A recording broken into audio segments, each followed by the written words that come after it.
آگے اللہ تعالیٰ نے اپنی وہ صفات ذکر کی ہیں قیامت کے اس بات کے لیے اور اپنی توحید کے اس بات کے لیے ایک اللہ اکیلا پوری کائنات کا خالق مالک ہے اور عبادت کے لائق ہے۔ اللہ تعالیٰ نے اس کے لیے اپنی وہ صفات ذکر کی ہیں جو آپس کے اندر متضاد ہیں، اپوزٹ ہے۔ جس اللہ نے یعنی یہ بنایا ہے اس کے خلاف یہ جاتا ہے، دونوں چیزیں اللہ نے بنائی ہیں۔ تو جو اللہ دو مخالف چیزیں پیدا کر کے تمہیں دکھا رہا ہے اور وہ ایک دوسرے سے ٹکراتی نہیں ہے، ایک آتی ہے دوسری چلی جاتی ہے، دوسری آتی ہے پہلی چلی جاتی ہے، اور پہلی ہوتی ہے تو دوسری نہیں، دوسری ہے تو پہلی نہیں۔ جو اللہ تعالیٰ اس قدر طاقت اور قوت کا مالک ہے کہ اس کے لیے انسان کو دوبارہ مرنے کے بعد زندہ کرنا مشکل ہے، یہ مشکل ہے۔ فرمایا جس اللہ کے اندر اتنی قوت، طاقت اور صلاحیت ہے کہ اس نے آپس کے اندر دو مخالف چیزیں تمہارے لیے پیدا کر دی ہیں، دونوں میں ایک وقت میں ایک ہے دوسری نہیں، دوسری ہے تو پہلی نہیں۔ تو جس اللہ نے اس طرح کا نظام تم کو دے دیا ہوا ہے وہ اللہ تمہیں مرنے کے بعد دوبارہ کیوں نہیں پیدا کر سکتا؟ میں غور کیوں نہیں کرتے؟ وَهُوَ الَّذِي يُحْيِي وَيُمِيتُ، وہی ہے وہ ذات جو زندہ کرتی ہے اور مارتی ہے۔ اللہ نے تم کو زندہ کیا، پھر یہی اللہ تمہیں فوت کرے گا، ٹھیک ہے؟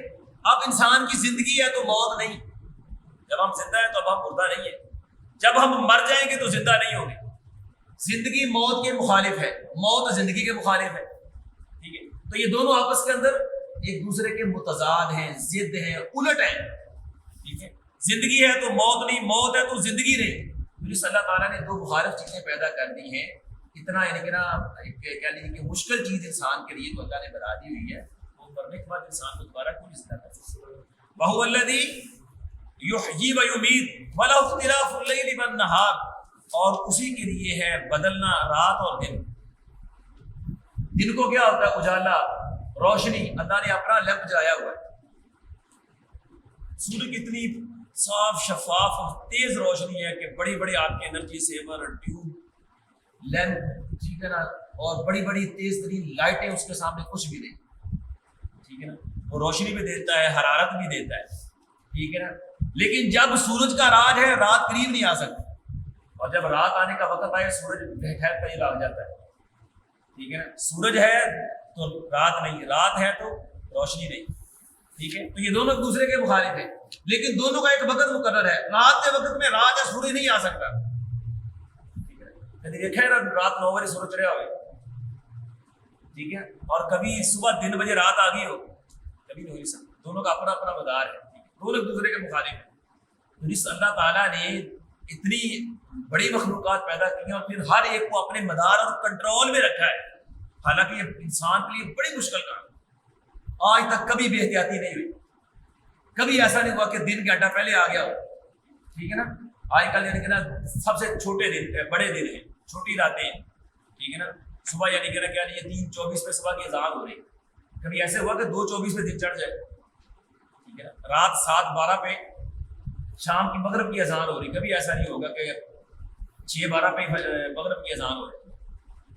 تو فرمایا اللہ تعالیٰ نے یہ دو آپس کے اندر ایک دوسرے کے الٹ اور تضاد رکھنے والی مخلوقات پیدا کی ہیں، اور ان دونوں کو اپنے اپنے مدار اور کنٹرول میں رکھا ہے۔ جو اللہ اتنی طاقت، پاور اور قوت والا ہے، اس کے لیے تمہارا مرنے کے بعد زندہ کرنا بہت مشکل ہے۔ افلا تعقلون، کیا پھر تم عقل نہیں کرتے؟ یار ان پہ غور تو کرو، ان باتوں پہ۔ جب ان پہ غور کرو گے تمہیں دو باتیں سمجھ آئیں گی کہ پوری کائنات کو ہینڈل کرنے والا، اس کو چلانے والا، اس کے سارے نظام کو دیکھنے والا اور ساری مخلوقات کو ہینڈل کرنے والا اور ان کی ضروریات کا انتظام اور اہتمام کرنے والا فقط اللہ۔ جب یہ سارا وہ کر رہا ہے تو پھر رکوع، سجدے، قیام اور عبادت کرا جائے۔ اور دوسری بات یہ کہ جو اللہ اتنی طاقت اور قوت والا ہے، اس کے لیے انسان کو مرنے کے بعد دوبارہ زندہ کرنا بہت مشکل ہے۔ فرمایا اتنی واضح باتیں اگر انہی پہ غور کر لیں تو مسئلہ حل ہو جائے، لیکن وہ کہتے ہیں عقل ہوئے تو سوچا ہی سوچا، عقل نہ ہوئے تو پھر موجہ ہی موجہ، ٹھیک ہے نا۔ اب عقل نہیں ہے تو پھر موجہ ہی موجہ، ٹھیک ہے۔ اب عقل نہیں تھی، بل قالوا مثل ما قال الاولون، بلکہ انہوں نے کہا اسی طرح جو پہلوں نے کہا ہے۔ فرمایا عقل نہیں کرتے، سوچتے نہیں ہیں، غور و فکر نہیں کرتے، بلکہ پہلے لوگوں نے جو ڈائلاگ بول چھوڑے تھے نا وہی رپیٹ کر لیتے ہیں۔ بات وہی ہوتی ہے، انداز مختلف ہوتا ہے۔ اس طرح آج کل کے دانشور ہوتے ہیں نا، ٹھیک ہے نا، جن کو یعنی کہ لوگ کہتے ہیں دانشور. اچھا باتیں پہلے والی وہی ہے، بہکی بہکی باتیں، فضول باتیں جو پہلے کے لوگ بک گئے. لیکن اب چونکہ ان کو ذرا منہ کو کیا لے کے ٹیڑھا بیڑا کرنا آ گیا، ٹھیک ہے نا، اور اس کے اندر انگلش کا تڑکا لگا لیتے ہیں یہ، تو ہمارے لوگ کا کہتے ہیں بڑا دانشور ہے، ٹھیک ہے نا، دیکھو نہیں فلاں اس نے اوپینین دیا فلاں پہ کمال کر دی، ہوتا کچھ بھی نہیں، ٹھیک ہے نا. بندہ بات سنتا تو تبصرہ یہ ہوتا کھودا پہاڑ نکلا چکا. تو مطلب کہ باتیں پہلے والی ہے جو لوگ پہلے کر چکے، نہیں کچھ نہیں ان کے پاس، ٹھیک ہے. لیکن چونکہ لوگوں کے پاس ایک نالج نہیں ہوتا، ان کو دین کا پوری طرح شعور نہیں ہوتا، تو وہ ان کی باتوں میں آ جاتے ہیں. تو اللہ فرماتے ہیں ان کے پاس میں بات کوئی نہیں ہے، بل قالوا مثل ما قال الاولون، بلکہ انہوں نے کہا ہے وہی بات جو پہلوں نے کہی. وہ کیا ہے؟ قالوا، کہا انہوں نے، اذا متنا وكنا ترابا وعظاما، کہ جب ہم مر جائیں گے اور ہم ہو جائیں گے مٹی اور ہڈیاں، اِنَّا لَمَبْعُوثُونَ، کیا بے شک یقیناً ہم دوبارہ زندہ کیے جائیں گے. یعنی 2-3 تاکیدوں کے ساتھ بات کی، کیا واقعی یقیناً ہیں ہم زندہ ہو گے. مطلب یہ کہ جب کوئی بندہ کسی چیز کو ناممکن سمجھتا ہے نا، تو پھر وہ بڑے ہی یعنی پکے انداز سے بات کرتا ہے، کس طرح ممکن ہے، کیسے ہوگا، کس طرح ہو سکتا ہے، واقعی ایسے ہو جائے گا. اب ان مکہ والوں کو بالکل یقین ہی نہیں تھا کہ انسان مرنے کے بعد دوبارہ زندہ ہو سکتا ہے. تو اللہ نے ان کی جس انداز سے ان کا شک تھا نا، اسی انداز سے اس بات کو بیان کیا. اِنَّا لَمَبْعُوثُونَ، اِنَّا تاکید کا صیغہ ہے، آگے لام پھر تاکید اور یعنی کہ نا تحقیق اور زور والی بات، کیا بے شک یقیناً واقعی ہم دوبارہ اٹھائے جائیں گے. اللہ اکبر. اللہ فرماتے ہیں لقد وعدنا نحن وآباؤنا هذا من قبل، بلا شبہ یقیناً وعدنا نحن وآباؤنا، کہتے ہیں کہ ہمیں وعدہ کیا گیا ہے، ہم سے یہ وعدہ کیا گیا اور ہم سے پہلوں سے وعدہ کیا گیا. ہاذا، یہ کہتے ہیں نبی کے بارے میں کیا کہتے ہیں؟ کہتے ہیں اس نبی نے یہ جو بات کی ہے نا، اور بار بار یہ بات دہراتا ہے جی تم نے مرنا ہے، مرنے کے بعد دوبارہ زندہ ہونا ہے، تو کہتے ہیں یہ کوئی نئی بات نہیں، یہ تو ہم صدیوں سے سنتے چلے آ رہے ہیں. جو نبی آیا اس نے یہی بات کہی کہ بھائی تم نے مرنا ہے، مرنے کے بعد دوبارہ زندہ ہونا ہے. تو ہر نبی یہی کہتا رہا، ٹھیک ہے. ظاہر ہے کہ عرصہ دراز سے ہزاروں سال سے یہ ڈائیلاگ چلتا آ رہا ہے، آج تک اپروو ہوا کوئی نہیں، ثابت ہوا کوئی نہیں. ہم نے اپنی آنکھوں سے دیکھا ہی نہیں بھائی ادھر بندہ مرا ہو تو زندہ ہو گیا. لڈن جعفری ہوتا تو جا کے سری لنکا کے جنگلات میں کسی کو زندہ کر دیتا. کہتے یہ تھے کہ یار دیکھو یہ بات تو عرصہ دراز سے انبیاء کرتے چلے آ رہے ہیں، لیکن آج تک ہم نے ایک واقعہ بھی نہیں سنا کہ بندہ مرا ہو زندہ ہو گیا ہو. ٹھیک ہے. تو جب زندہ کوئی مر کے بعد زندہ ہوا ہی نہیں، اس کا مطلب کیا ہے؟ ان ھذا الا اساطیر الاولین، نہیں ہے مگر یہ پہلے لوگوں کے قصے کہانی. اساطیر یہ اسطورہ کی جمع ہے. اسطورہ عربی زبان کے اندر اس افسانے کو کہتے ہیں جو دل لگی کے لیے بنایا جائے، جس کو آپ سسپینس بھی کہہ سکتے ہیں، ٹھیک ہے نا. تو یا آپ جسے کہہ سکتے ہیں نا، تو بعض یعنی کہ نا وہ بڑے سسپینس ڈالنے والے ناول ہوتے ہیں، ڈائجسٹ ہوتے ہیں، تو بندہ پڑھتا ہے نا تو پڑھتا ہی چلا جاتا ہے. تو کہتے ہیں یہ جو بات ہے نا یہ بس ایسے ہی ہے جس کو نا خاص طور پہ نا دل لبانے کے لیے، دل بہلانے کے لیے بنایا گیا. جب عملی طور پہ یہ ثابت ہی نہیں ہو رہی تو اس کا مطلب یہ ہے کہ بس ایسے ہی لوگ انہوں نے ایک بات پکڑی ہوئی ہے، وہی آگے ہمیں کہہ کر سنا دیتے ہیں، تو بس یہ اس کی کوئی حقیقت نہیں. اللہ فرماتے ہیں مات ماری ہے تمہاری کہ نبی کی بات کو جھٹلا دیا، اور جھٹلایا کس بات پہ ہے کہ بھائی آج تک ہم نے دیکھا نہیں کوئی مرنے کے بعد زندہ ہوا. نبی کا دعویٰ کیا ہے اور اس کے جھٹلانے کا انداز کیا ہے. بھائی تمہاری بات تو یہ تب بنتی تھی جب کسی نبی نے یہ کہا ہو کہ بھائی مرنے کے بعد اسی دنیا میں تمہیں دوبارہ اٹھایا جائے، پھر تو تم کہتے رہے ھذا الا اساطیر الاولین کہ بھائی یہ تو پہلے لوگوں کی قصے کہانیاں، بات بنتی تھی نا. نبی تو یہ کہہ رہے بھائی اس جہان میں نہیں اگلے جہان میں تم نے زندہ ہونا ہے. اب عقل کی بات دیکھو، اسی طرح ہی دانشور بنتے ہیں نا کہ دلیل کوئی ہوتی ہے اس کا رد کرنے کہیں بیٹھ جاتے ہیں، ٹھیک ہے نا، اور دانشور بن گئے. اپنے آپ کو دانشور سمجھ رہے ہیں تو نبی کی دلیل ہی سمجھ نہیں آ رہی. بھائی نبی کا دعویٰ یہ ہے تم مرو گے، مرنے کے بعد اس جہان میں نہیں، اس دنیا میں نہیں، اگلے جہان میں تمہیں زندگی ملے گی، ٹھیک ہے نا. اور نبی کی بات کو جھٹلا کس بات پہ رہے ہیں؟ اتنے سالوں سے ہم دیکھ رہے ہیں سارے انبیاء یہ دعویٰ کرتے، یہ باتیں کرتے چلے آ رہے ہیں، آج تک ایک بھی انسان مرنے کے بعد زندہ نہیں ہوا. بھائی نبی کسی نے یہ دعویٰ کیا ہی نہیں، ٹھیک ہے نا. جب ان کا یہ دعویٰ ہی نہیں، ان کی یہ دعوت ہی نہیں، تو پھر ثابت کیسے ہو جائے؟ تو مطلب تمہاری بات تمہاری ہے۔ اللہ اکبر۔ کل لمن الارض، اللہ کے نبی آپ جب انہوں نے سیدھی سیدھی باتوں کو ماننے سے انکار کر دیا نا، تو اللہ تعالیٰ نے نبی صلی اللہ علیہ وسلم سے کہا ذرا ان کے کان کھینچے، ٹھیک ہے، جب جوڑے شاید تو بندے کا پتر ان میں سے نکل آئے، ٹھیک ہے نا، وہ بات سمجھنے والے سمجھ لیں۔ پوچھو ان سے، کل آپ کہہ دیجیے لمن الارض ومن فیہا، کس کی ہے یہ زمین اور جو اس کے اوپر مخلوقات ہیں؟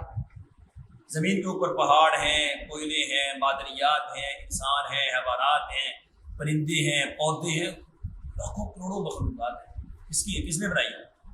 باب حج ولی نے بنائی ہے، پاک پتن والے نے بنائی ہے، ٹھیک ہے، بری امام نے بنائی ہے، چلو پاکستان تو باہر چلیے، بغداد والے نے بنائی ہے، کس نے بنائی ہے؟ قل لمن الارض، پوچھو ان سے یہ زمین کس کی ہے؟ اتنی وسیع اور یہ زمین، ٹھیک ہے نا، یہ پوری زمین کس نے بنائی ہے؟ اس کی 1/3 پہ خشکی ہے، 2/3 پہ پانی ہے، ٹھیک ہے، یہ زمین پانی یہ سارا جو سیٹ اپ کس نے بنایا ہے؟ لوگ کسی بابے کا نام، ٹھیک ہے نا، ومن فیہا، جو کچھ اس کے اوپر ہے، ان کنتم تعلمون، اگر تم جانتے، سیقولون للہ، فرمایا ضرور کہیں گے اللہ نے۔ بھائی زمین اللہ نے بنائی ہے، اس کی پیدا کرتا ہے، ٹھیک ہے، کیونکہ کوئی بھی ایسی مخلوق نہیں جو ہمیشہ سے ہو، ٹھیک ہے نا۔ امام ابو حنیفہ رحمۃ اللہ علیہ 79 ہجری میں پیدا ہوئے، آقا علیہ الصلوۃ والسلام کی وفات کے تقریباً 70 سال بعد جا کے، ٹھیک ہے نا۔ امام شافعی رحمۃ اللہ علیہ جا کر کے آقا علیہ الصلوۃ والسلام کی وفات 140 سال بعد 150 ہجری میں جا کے پیدا ہوئے، ٹھیک ہے نا۔ امام مالک رحمۃ اللہ علیہ جو ہیں وہ تقریباً امام ابو حنیفہ سے 10 سال چھوٹے تھے، ٹھیک ہے نا۔ امام احمد بن حنبل رحمۃ اللہ علیہ امام شافعی کے شاگرد ہے، ٹھیک ہے نا۔ تو اگر یہ امام اصل ہو گئے تو جب یہ امام نہیں تھے تو تب دین کیا تھا؟ تب لوگ کس چیز پہ عمل کرنے والے؟ اگر انہی اماموں کے فالورز وہی جنت میں جائیں گے تو جو لوگ ان اماموں سے پہلے تھے وہ کہاں جائیں گے؟ اگر وہ کسی اور چیز کو ماننے کی وجہ سے جنت میں جا سکتے ہیں یا جائیں گے، تم بھی مانتے ہو، تو پھر آج جو لوگ ان کو نہیں مانتے وہ جہنم میں کیسے ہو گئے؟ تو میں کل کہہ دیجئے لمن الارض ومن فیہا، کس کی ہے زمین اور جو کچھ اس کے اوپر ہے، ان کنتم تعلمون، اگر تم جانتے۔ فرمایا سیقولون للہ، ضرور کہیں گے اللہ کی۔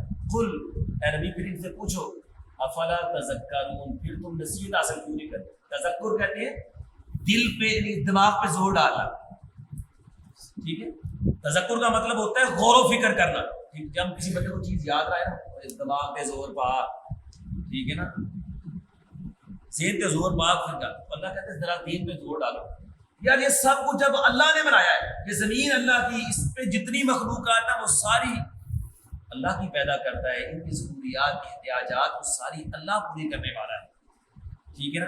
اور پھر اس ساری مخلوقات کا ریکارڈ بھی اس کے پاس ہے، ٹھیک ہے۔ جب یہ سارا کچھ طاقت قوت اللہ کے پاس ہے، ٹھیک ہے، اللہ کے پاس سارا ریکارڈ ہے، تو کیا اللہ ان کو دوبارہ زندہ نہیں کر سکتا؟ کیوں نہیں کر سکتا؟ وہ ان کو سب کچھ دے رہا ہے، ان کا خیال رکھ رہا ہے، ٹھیک ہے۔ وہی اللہ جب سارے کچھ اللہ کی علم میں ہوگا، ٹھیک ہے نا، اسی ریکارڈ کے مطابق ان کو دوبارہ زندہ کیوں نہیں کر سکتا؟ مانے گے سیقولون للہ، کہہ دیجئے ضرور کہیں گے للہ، اللہ کے لیے، افلا تذکرون، کیا پھر تم نصیحت حاصل نہیں کرتے؟ اللہ اکبر۔ قل، آپ پوچھئے من رب السماوات السبع، کون رب ہے 7 آسمانوں کا، ورب العرش العظیم، اور عرش عظیم کا، بڑی عظمت والے عرش کا رب کون ہے، ٹھیک ہے نا۔ سیقولون للہ، ضرور کہے گی اللہ۔ قل، آپ پوچھئے افلا تتقون، پھر تم ڈرتے کیوں نہیں؟ پہلے تذکر کی بات کی ہے، کیونکہ زمین کی جو مخلوقات ہیں انسان اپنی آنکھوں سے دیکھتا ہے، ٹھیک ہے، ان میں غور و فکر کر کے انسان یعنی اپنے ذہن پہ زور ڈال کر کے اللہ کی وحدانیت کا قائل ہو سکتا ہے، اللہ کی طاقت اور قوت کا قائل ہو سکتا ہے، اور اللہ جو بات منوانا چاہتے ہیں وہ مانتا ہے، ٹھیک ہے۔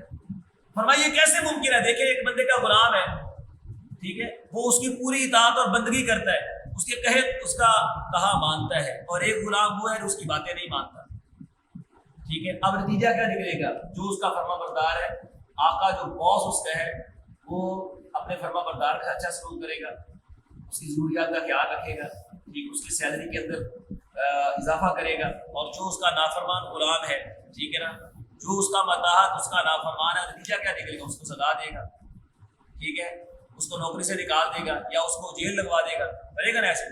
تو ہمیں جب دیکھو تمہارے اگر ماتحت ہو تم ان کے ساتھ یہ سلوک کرتے ہو، اللہ تو ہے ہی انصاف پسند، تو اللہ پھر انصاف نہیں کرے گا؟ یہ کیسے ممکن ہے کہ ایک یعنی کہ نا چوری چکاری کرتا رہے، سرعام بدماشی کرتا رہے، اور یعنی کہ اللہ کے احکام کو سرعام پامال کرتا رہے، اور ایک بندہ ہر معاملے میں اللہ سے ڈرتا رہے؟ اللہ دونوں کو ایک کرتے، تو پوچھنے والا ہی نہ ہو۔